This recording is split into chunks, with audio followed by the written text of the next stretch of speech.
Well, I'm almost done. Just got that piece over there to probably 25 acres yet. Slow going some places here, especially when I went around the slough here. Had a little bit of trouble. There's like short green flax there, and I mean the bolls are right, but just the whole stems are green, and there's a little bit of slough grass coming, and this knife cannot do it. Cannot do it. I drive 1 foot slug. Stalls the knife. So there's just a little bit I gotta let go. I mean, 1 bushel whole up, but I have to let a little bit go. It just I can't do anything with it. So too much fine stuff cuts too hard. The knife is pretty good on here. Like the knives themselves are good. I went through them and they're fine, but the guards might be a little worn, and I don't know, it could be that hydraulic motor over there too, not doing what it's supposed to. For the most part, the flax looks good. It's especially this part of the field, like pretty nice flax. Some places it's actually lodged a little bit, but should still yield decent yet. Doesn't seem to be as many seeds in each bowl though as there should be though. Because when this was blooming here, it was kind of lack of rain, kind of warm too when it was blooming.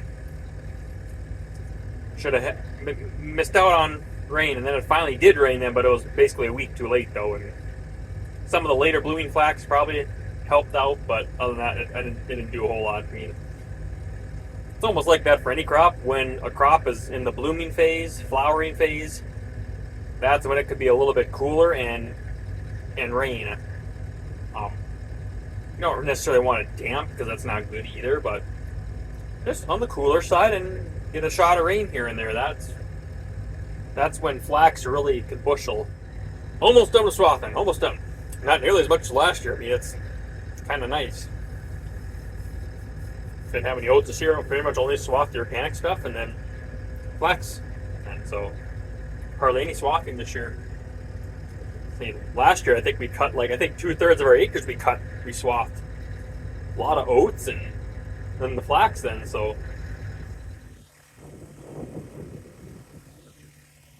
done. So now I wait for it to dry. Yeah, I think the flax is pretty much ready to go. It's just waiting on this stems to dry. That's about it. It's good when you hear that sound. Good sound. Well, giving the flax a whirl here. A lot of material.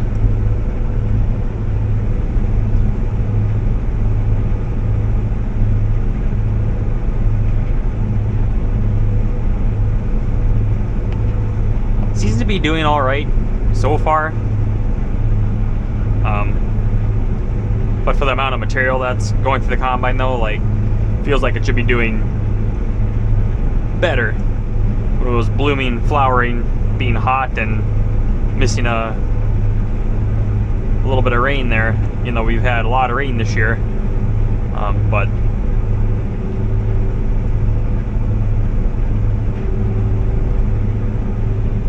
it's still doing all right though. It'll still do all right. I think I got 500 bushels now so far. Pretty windy today. 20 mile an hour. It's supposed to be about the same tomorrow.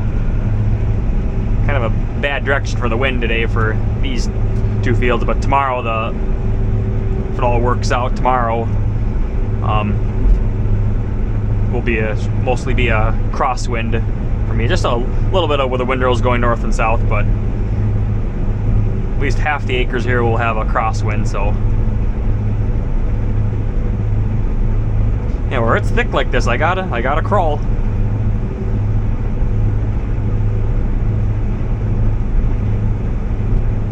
Really in flax, it's not really about engine load. It's really the engine's really not working for flaxseed. It's more or less limitations of the rotors, basically. I mean, you're trying to have them open as wide as you can, you know, like with any crop, trying to open up wide as you can to handle more material, be a little more efficient, but at the same time you want to knock all the seeds out, so wanted to do a good job.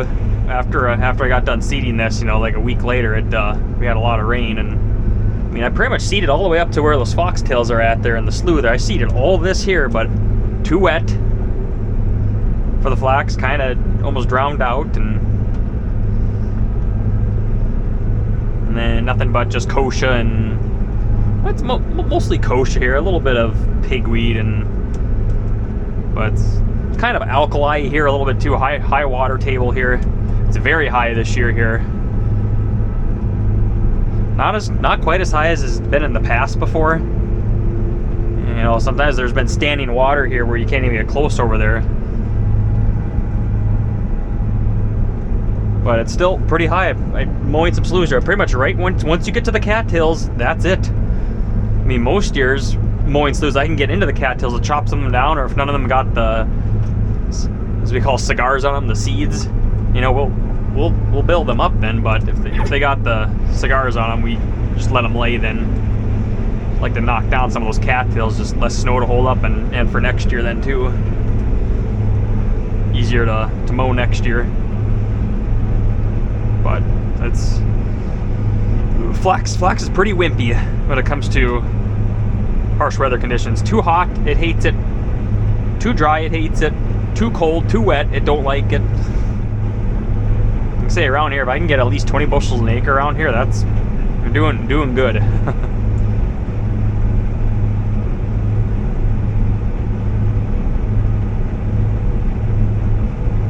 Doesn't seem like much, but it you got to get the price for it then too. As long as it's dry, which looks like, if our tester is correct, you know, it should be dry. I mean, I can tell in the hopper when it's coming in the hopper. It should flow like water. Like, you can see how flat it is in there. That's basically what it should do when it's dry. It's just it flows so easy. It's hard to get a clean sample. Like, there's a couple green bowls yet here and there. Not like last year at least, but there's always a couple unthreshed bowls in there too. If you're not, you know, it's more or less on when you're turning around on the ends, you get them a little more then. That's why I'm trying to have tight of a concave as I can get away with, but not having that, it's just hammering through the whole time either. I think it was a little bit lodged behind here. There's a couple spots where the flax was lodged a little bit.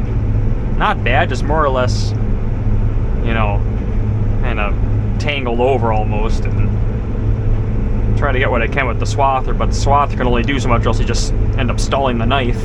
It's just trying to cut wire. Doesn't work the best, so you try to get what you can, and hopefully it makes a nice halfway decent windrow that it's not so clumpy. Kind of get away with clumpy windrows for, like, you know, oats and whatnot. Sometimes, you know, you can kind of get away with clumps because your concaves aren't as tight and thresh is easier. Flax, you kind of don't want to do that. I think this flax stems up here are a little bit greener. Actually, I think this is the stuff I swathed last, actually. Yeah. Where I'm going now, this was swathed 2 days later, after I finished combining the wheat. So it had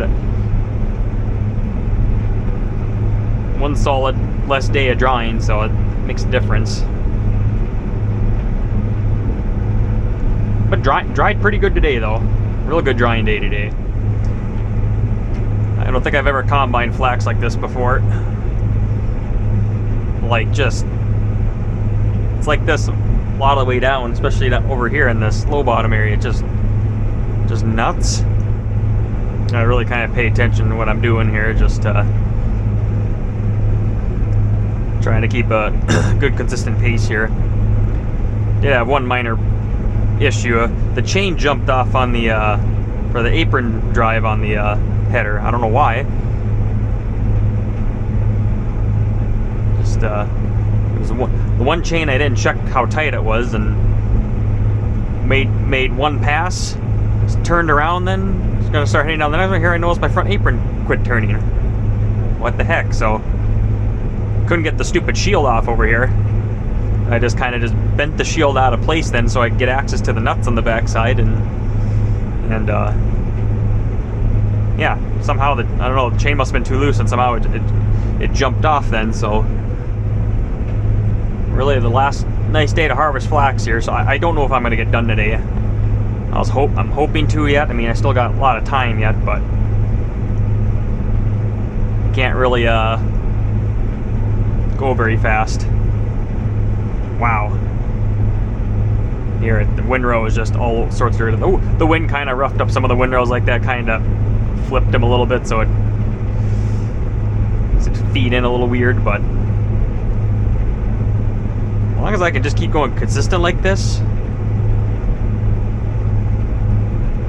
and that's the best thing. I just have a little nice consistent feed going in, hopefully without too much rumbling. Some places the flax stems are a little on the greener side yet, in some places, so I gotta really watch it then. Busheling decent though. If I get what I want for it, I mean, it's well worth going this slow. Might be my most profitable crop this year, really. Might be, and that's the least amount of acres I planted too, which would make sense. But open up my concave a little bit more. I mean, I don't see much difference in the sample, so especially where it's thick like this, open them up a little bit more. It allow a little more material in, a little bit more grain on grain threshing.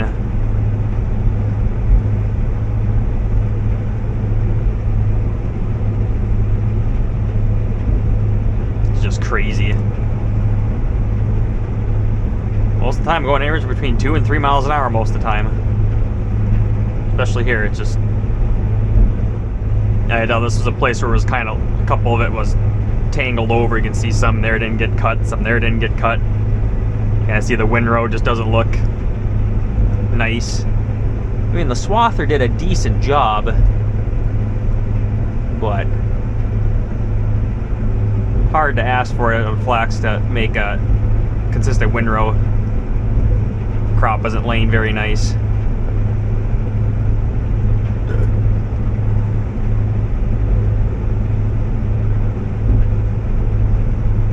It's nuts.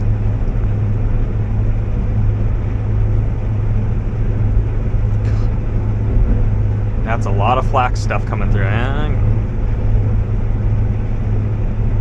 That thing starts creeping up to 70% engine load. That I gotta back off. That's getting...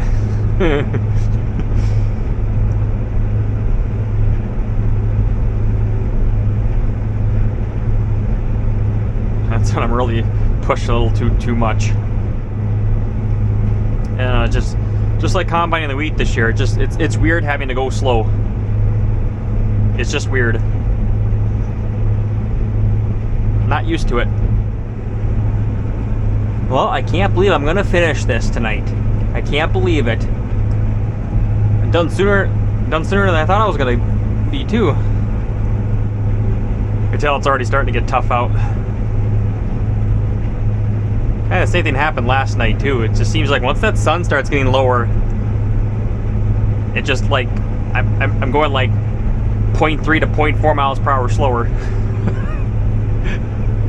Where it's heavy. It's just nuts how much that changes.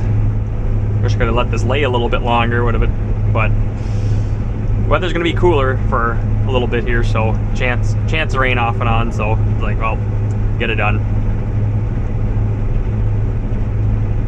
Don't want to risk of a thunderstorm coming up too and taking away all the windrows then, and that's worse yet then. This took a long time. Pile of chaff up here. I don't know how it does that. How the wind does not blow that off. Beyond me. But now we wait for the soybeans. It might be, I know some of the beans are really turning over here. It might be 2 weeks for some of them. It might not be like another month yet for the rest of it then, so be some time yet. So do some work on the combine, try to fix that rim, weld it like we did with the other one. See how long it holds then. Maintenance and everything. Check my air filter, but I've only blown that thing out once since I cleaned it out. It's covered a lot of ground since. Only cleaned it out once. Just crazy.